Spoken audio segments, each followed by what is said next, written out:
Eu quero adiantar que a expressão metodologia e métodos não são sinônimas.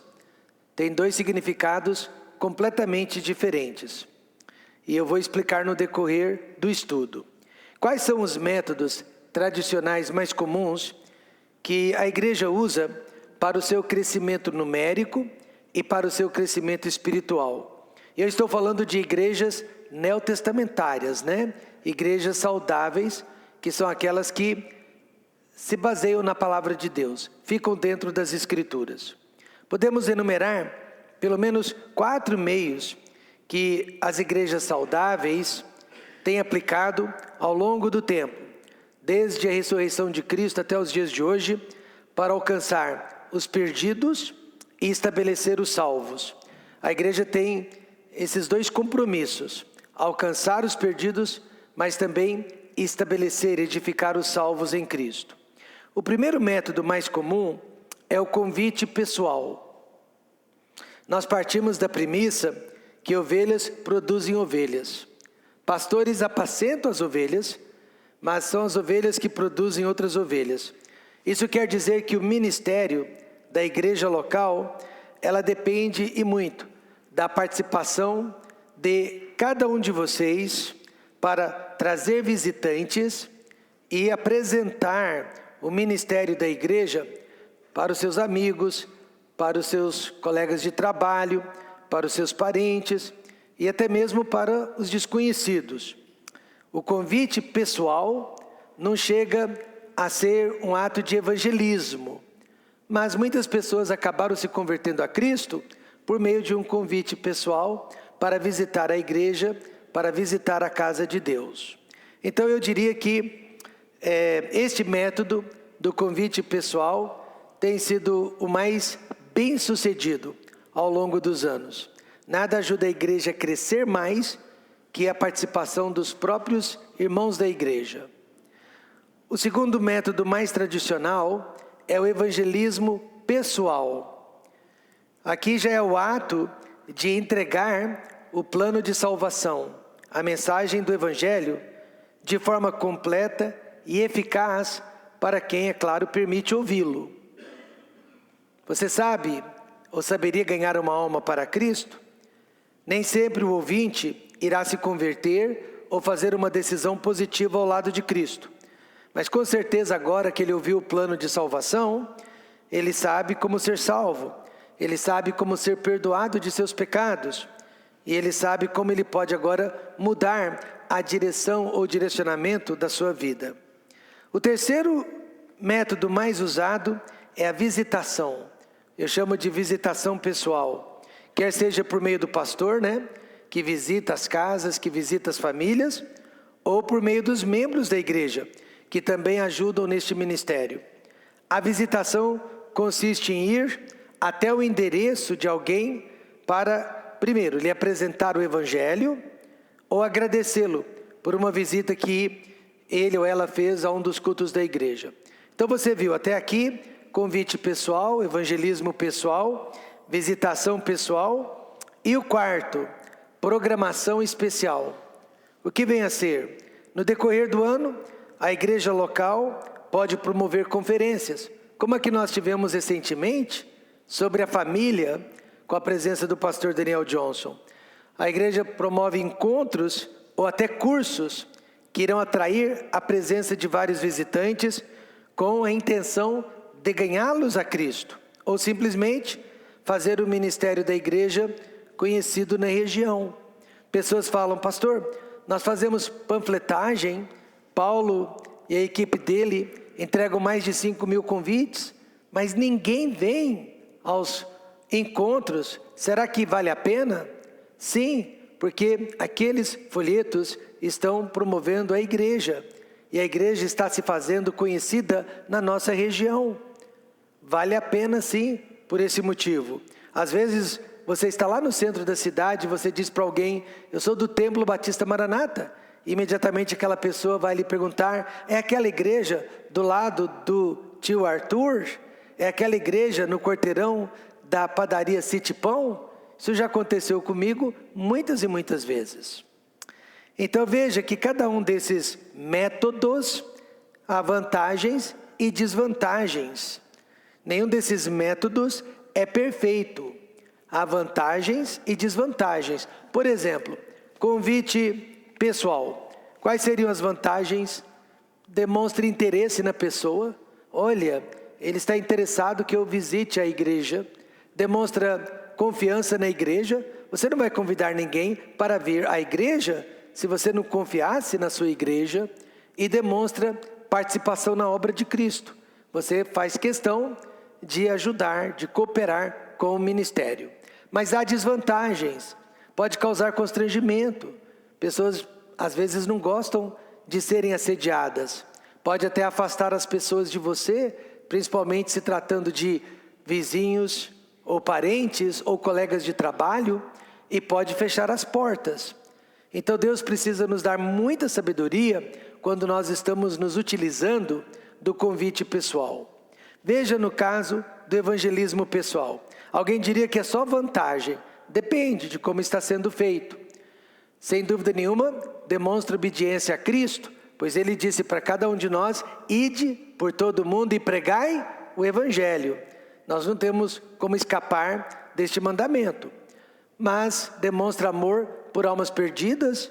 Você tem interesse na salvação daquela pessoa para a qual você está pregando o Evangelho. E traz paz no coração. Nada produz mais paz no nosso coração do que quando nós estamos evangelizando.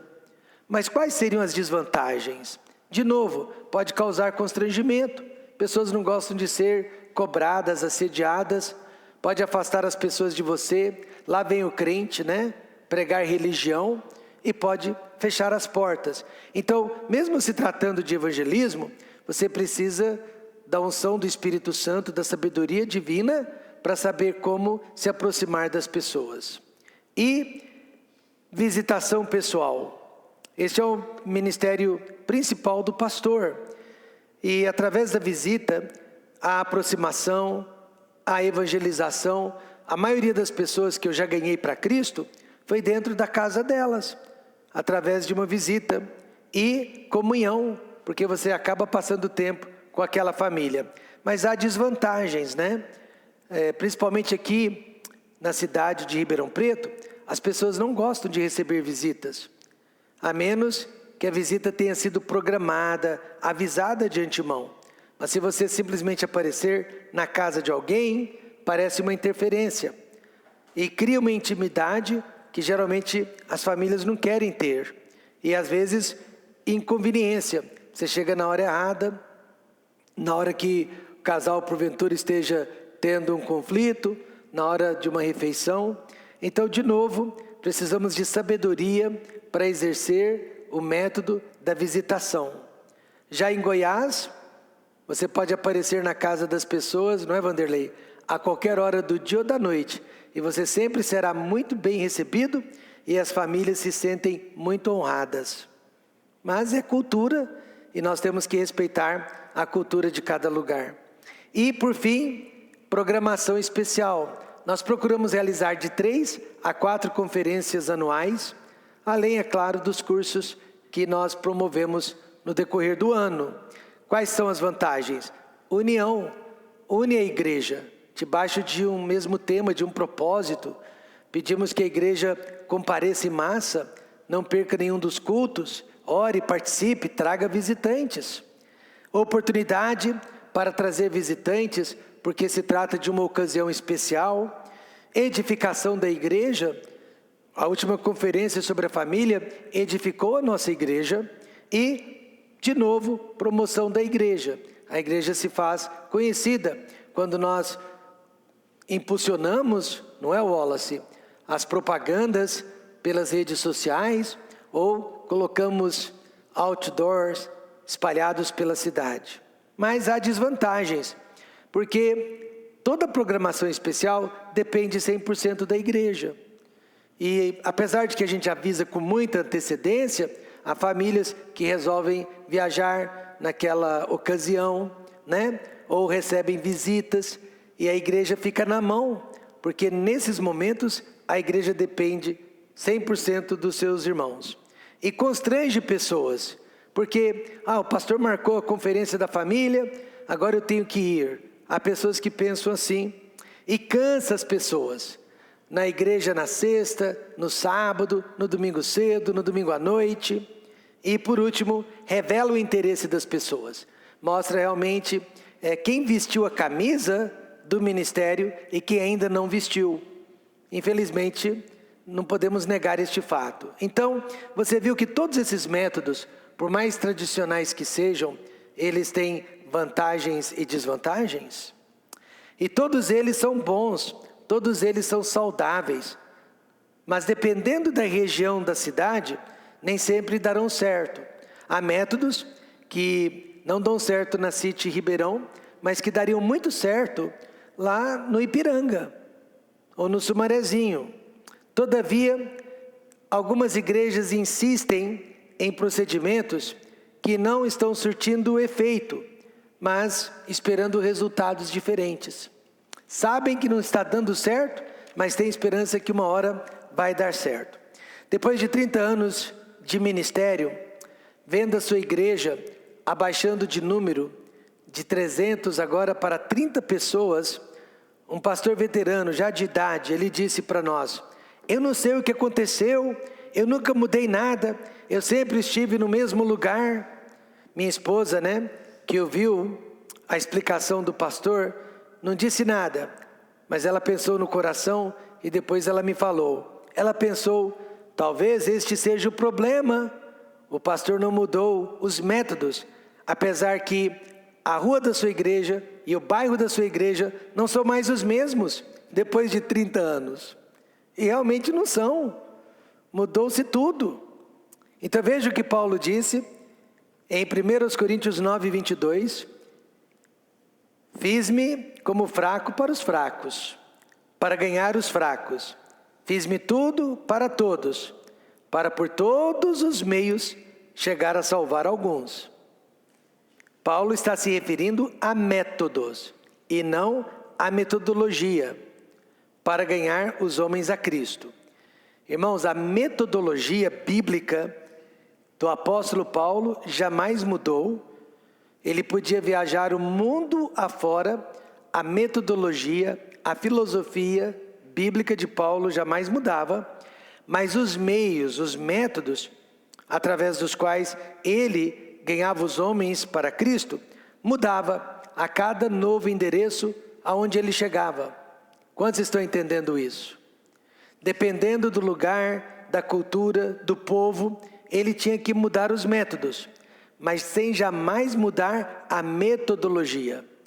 Você já percebeu que metodologia é sinônimo de filosofia? Amém, irmãos? Ele jamais mudou a filosofia bíblica. É preciso esclarecer então, agora nesta manhã. Metodologia é o conjunto de doutrinas e princípios bíblicos inegociáveis que a igreja abraçou desde a ressurreição de Cristo até os dias de hoje. E a palavra-chave é inegociáveis. São doutrinas e princípios que nós nunca negociamos, nem à custa de crescimento numérico. Jamais negociamos princípios bíblicos. E por causa dessa metodologia bíblica e ortodoxa, a igreja já passou pela perseguição judaica, pelo Império Romano, pelas cruzadas, pela reforma protestante, pelo comunismo, pelo nazismo e por tantos outros ismos, mas sem jamais mudar a sua filosofia de vida. No entanto, a igreja já mudou seus métodos várias e várias vezes, a fim de acompanhar as mudanças sociais, científicas e tecnológicas que surgem no mundo. Quantos estão entendendo isso? Portanto, se a igreja focar sobre a metodologia do apóstolo Paulo e do Novo Testamento, ela nunca terá problemas com os seus métodos. Todos os métodos precisam ser peneirados pela metodologia bíblica. Todos os métodos precisam ser peneirados pela filosofia bíblica. Então a igreja que segue a filosofia bíblica não precisará pintar a sua parede de preto. e muito menos transformar a liturgia dos cultos em um show de rock cristão ou festival sertanejo. Por que não? Porque a sua metodologia já ensinava há mais de 2000 anos. 1 João 2,15. Não ameis o mundo, nem o que no mundo há. Se alguém ama o mundo, o amor do Pai não está nele. Então, esta é a metodologia, não ameis o mundo. Então, nenhum método tem o direito de passar por cima desta metodologia. O segredo, então, de toda boa igreja é focar na metodologia do Novo Testamento e mudar os seus métodos de acordo com a metodologia e não o contrário. Porque hoje em dia as igrejas estão priorizando métodos e sacrificando a metodologia. Estão focando em métodos e estão corrompendo a filosofia bíblica. E nós vamos aprender, e estamos aprendendo em 2 Timóteo, que é o contrário. Você nunca foca em métodos, você foca na filosofia bíblica de trabalho. Qual foi então a metodologia que Paulo ensinou para o jovem Timóteo e que pode ajudar a nossa igreja a crescer em pleno século 21? Primeira lição de todas, Paulo ensinou a primazia do Evangelho. Por primazia, o Evangelho vem em primeiro lugar. Paulo disse em 2 Timóteo 1, verso 8, portanto, é uma conclusão, não te envergonhes do quê? Do testemunho de nosso Senhor, nem de mim, o apóstolo, que sou prisioneiro seu, antes participa das aflições do Evangelho, segundo o poder de Deus. Nenhum método, por mais moderno que seja, pode minimizar, diminuir a importância da pregação do Evangelho. Assim como o pastor Timóteo, há 2000 anos, a igreja jamais pode se desculpar ou sentir vergonha da pregação do Evangelho, que é a morte de Jesus, o sepultamento de Jesus e a ressurreição de Jesus Cristo pelos nossos pecados. Certo missionário brasileiro da Associação Batista Regular, cujo nome eu não vou citar, ele participou de um curso sobre evangelismo explosivo. E ele no curso foi convencido a jamais usar a palavra inferno em suas pregações, bem como a expressão pecado. Porque esse tipo de pregação, inferno, pecado, ao invés de atrair as pessoas, afasta as pessoas. Na época eu era muito jovem, mas eu perguntei ao missionário se era possível pregar o Evangelho sem mencionar sobre o pecado e sobre o inferno. Ele disse que sim, mas hoje, mais do que antes, eu tenho certeza que não. Por quê? Porque o próprio Evangelho, a própria pregação do Evangelho exige a menção de nossos pecados e de nossa perdição. Porque o Evangelho é justamente para nos salvar do pecado e do inferno. Amém, irmãos? Caso contrário, o Evangelho não teria razão de ser. Veja o que Paulo disse, falando do Evangelho.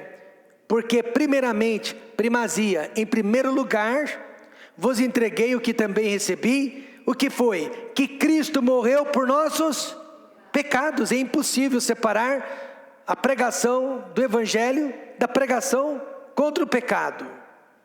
Segundo as Escrituras. Paulo não disse que a igreja precisa pregar apenas o tempo todo sobre o Evangelho, mas que o Evangelho deveria ser a fundação, o alicerce de todos os demais ensinamentos da igreja. No entanto, já percebeu? O Evangelho está ficando do lado de fora em nome do crescimento numérico. O Evangelho está ficando do lado de fora em nome da promoção pessoal de uma igreja. Está de fora da homilia, está de fora da melodia, está de fora das teorias que governam as atividades da igreja. Tudo errado. Os cânticos, os corinhos, os hinos, não enfatizam mais a nossa salvação, o nosso perdão de pecados, a restauração da nossa vida. Mas hoje em dia os cânticos que as igrejas estão cantando é para fazer as pessoas se sentirem bem. Os cânticos estão enfatizando o sentimento do ser humano, mostrando que ele é vitorioso, mostrando que ele é um escolhido. E a ênfase, não só dos cânticos, mas da pregação, está sendo no homem, no ser humano, e não mais em Deus. Isso se chama humanismo. E o humanismo tem vida curta. Aliás, todos os movimentos religiosos antibíblicos têm vida curta. São movimentos. Nos anos 90, você ouviu falar da igreja ou do movimento Saddleback Church? Eu poderia falar de movimentos no Brasil, mas eu me recuso. Prefiro falar de algo mais além, da nossa realidade. Mas Saddleback Church fica na Califórnia, e esse ministério foi liderado por muitos e muitos anos pelo famoso pregador, pastor Rick Warren. Ele decidiu usar o humanismo para revolucionar o alcance da igreja. O Rick Warren escreveu o best-seller, vendeu mais de 50 milhões de cópias, Igreja com Propósito. Eu nem vou perguntar, mas é bem capaz que alguns aqui leram este livro, Igreja com Propósito. Esse livro acabou influenciando muitas igrejas, inclusive do nosso meio. Igreja com Propósito, colocando o ser humano no centro da igreja, colocando o homem no altar da igreja, e a igreja passou a focar nas necessidades intrínsecas do ser humano. E foi um sucesso, a princípio, pois o ser humano é muito carente de atenção, o ser humano é muito carente de carinho, o ser humano é muito carente de pertencimento. Mas antes de Rick Warren, o movimento pentecostal carismático já estava trilhando o caminho do humanismo. O movimento carismático católico e a teologia da libertação, Walter, já estavam trilhando o caminho do humanismo, ou seja, o homem no centro. Essas pessoas trocaram a pregação pesada do Evangelho, a pregação pesada da cruz, pela pregação comovente da amizade. Hoje este ministério não cola mais. Saddleback Church está em decadência. As pessoas se cansaram do clubismo, elas se cansaram do clube social, e agora elas estão procurando lugares onde Jesus Cristo esteja no centro. Jesus Cristo é a resposta e não o próprio ser humano. Por isso, cuidado com as igrejas que têm vergonha do Evangelho. Elas estão crescendo sim, mas ao mesmo tempo elas estão enganando e sendo enganadas. Então, nós deveríamos seguir os conselhos de Paulo, dar ênfase ao Evangelho, dar primazia para o Evangelho. E veja o que ele aconselha no verso 1, pague o preço do Evangelho. Pastor, qual é o preço? Ser uma igreja pequena é um dos preços. Jesus disse que há duas portas, a larga e a estreita, e poucos são os que entram pela porta estreita, e muitos os que vão entrar pela porta larga.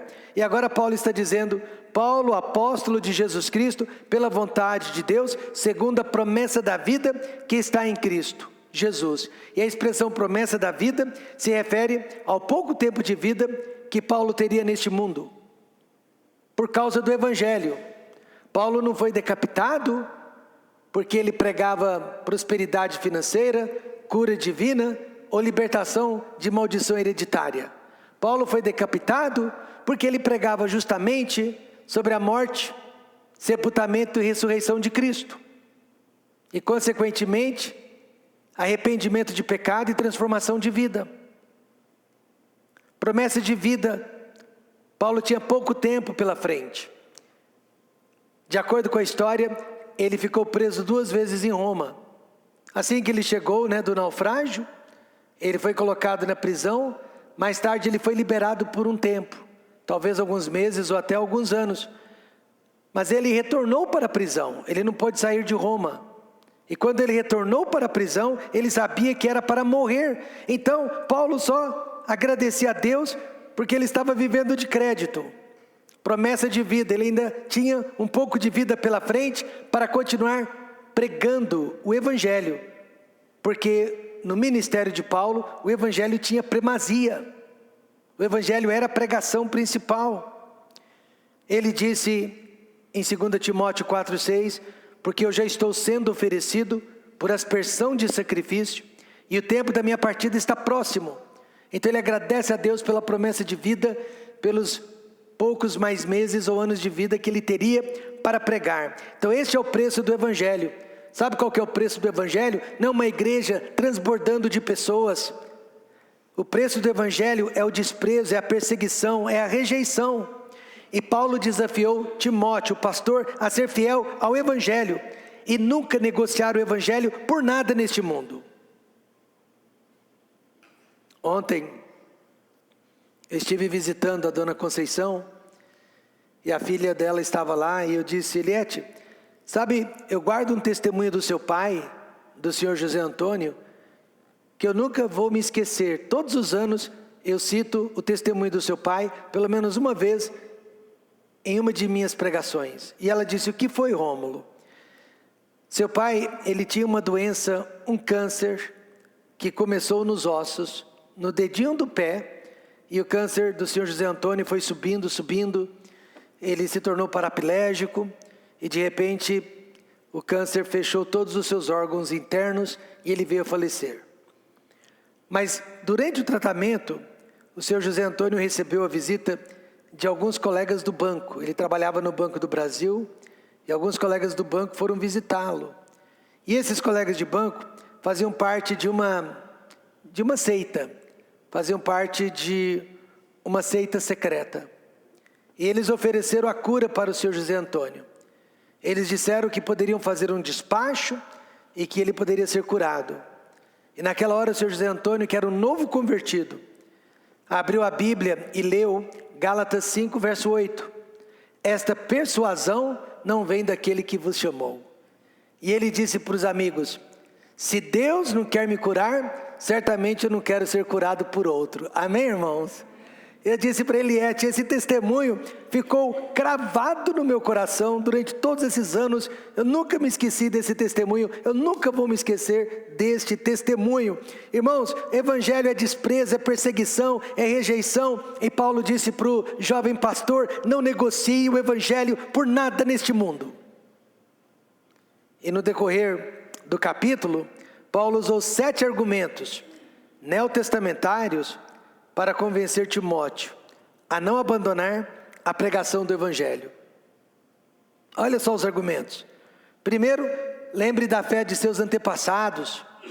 Lembre da sua mãe, lembre da sua avó. Segundo, lembre do seu dom espiritual. Eu não preciso de artifícios para fazer a igreja crescer, eu preciso usar o meu dom. Terceiro, lembre o seu espírito de coragem. Deus não nos deu um espírito de temor, mas de fortaleza. Lembre das aflições do Evangelho. Evangelho, água com açúcar não existe, amém, irmãos? Lembre da salvação que é pela graça, sem as obras da lei. Lembre da ressurreição de Cristo, é a base da sua fé. E lembre da certeza da vida eterna.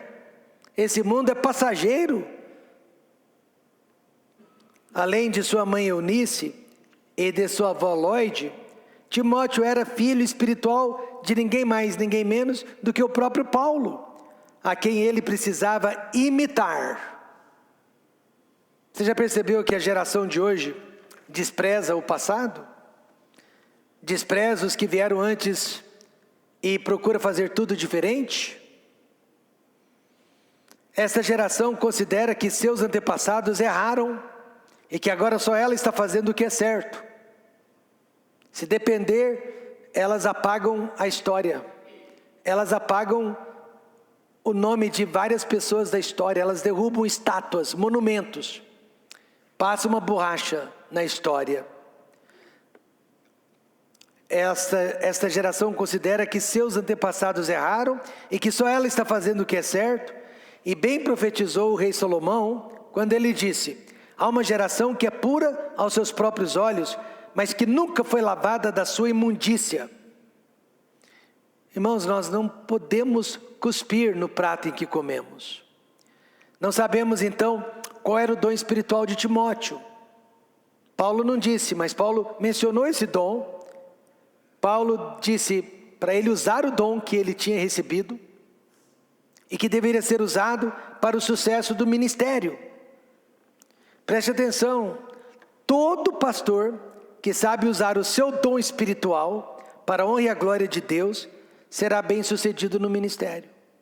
Por isso que eu insisto com todo pastor, todo seminarista: descubra o seu dom e construa o seu ministério em cima do seu dom. Meu pastor, por exemplo, ele era um profeta por excelência. Esse era o dom dele, o de profecia, o de profetizar. Eu não estou falando de revelações futurísticas ou extra-bíblica.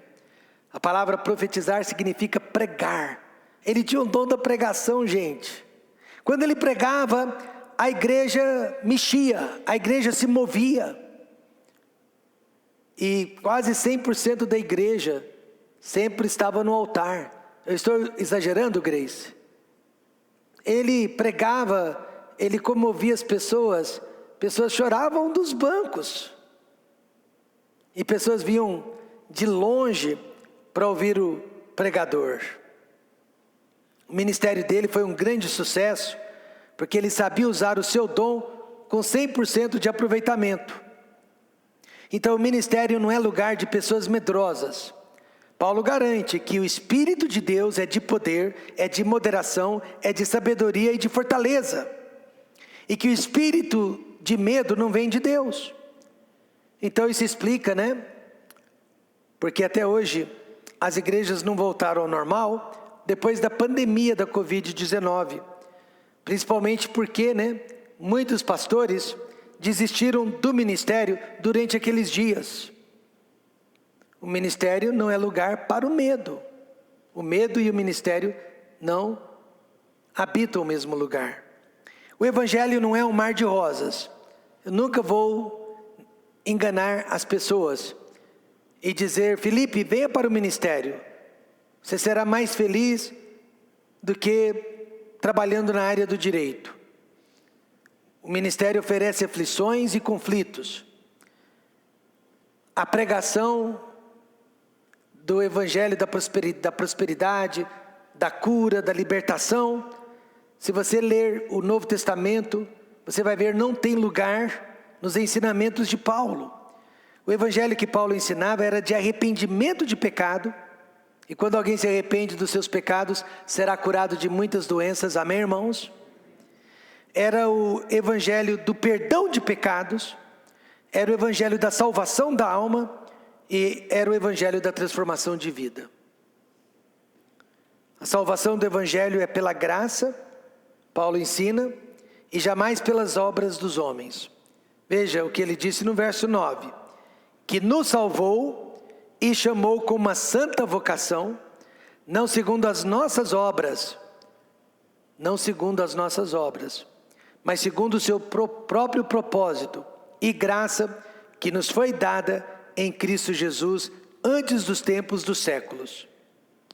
Então você viu, a ressurreição de Cristo é a base do evangelho e a ressurreição é a garantia da nossa vida eterna.